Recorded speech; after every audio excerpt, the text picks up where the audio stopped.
Personne ne doit rien. Si tu meurs de la pauvreté, c'est ton problème, c'est ton affaire, on ne te calcule même pas. Il y a combien de milliards de personnes? Si tu réussis, c'est peut-être là-bas où tu vas intéresser les gens. Mais si tu ne fais rien, personne ne doit quelque chose dans la vie. Même tes parents, à partir du moment où ils t'ont mis au monde, à partir du moment où peut-être ils t'ont nourri, tout ça, tu es grand maintenant, ils te doivent rien.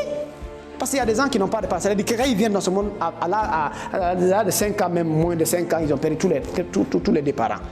C'est les causes qui empêchent une personne d'être proactive, c'est le fait de blâmer. C'est normal un peu dans la société. Hein. Pourquoi? Je vais donner un exemple. Depuis qu'on était tout petit, on est habitué à l'idée qu'on s'occupe de nous. Regardez un enfant. On le nourrit, on le lave, on l'habille, on l'envoie à l'école, on part lui chercher, on veille sur lui. Maintenant, on grandit avec l'état d'esprit là. Donc, c'est comme si inconsciemment dans notre tête, on s'attend à ce que quelqu'un fait quelque chose pour nous aussi. Comme si les autres nous doivent quelque chose. Comme si la vie te doit quelque chose. Donc, c'est comme si cette philosophie-là, il faut qu'on brise cette chaîne. Personne ne te doit quelque chose. Dans la nature, tu vas t'en sortir tout seul. Quand tu fais les efforts, tu vas collaborer avec les gens. Mais quand tu es dépendant, tu ne fais rien, personne ne te doit quelque chose. Personne, le gouvernement ne te doit rien, ton papa ne doit rien, personne, ton voisin ne doit rien, ton frère ne doit rien.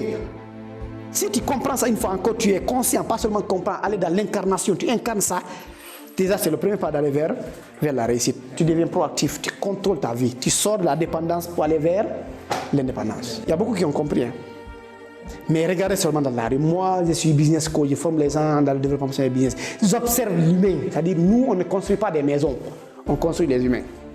Notre travail, comme la même façon les architectes construisent des maisons, des stades, mais nous on construit l'humain, l'état d'esprit des gens. C'est-à-dire on construit le mindset. Parce que nous pensons que le problème de l'Afrique c'est l'esprit d'abord.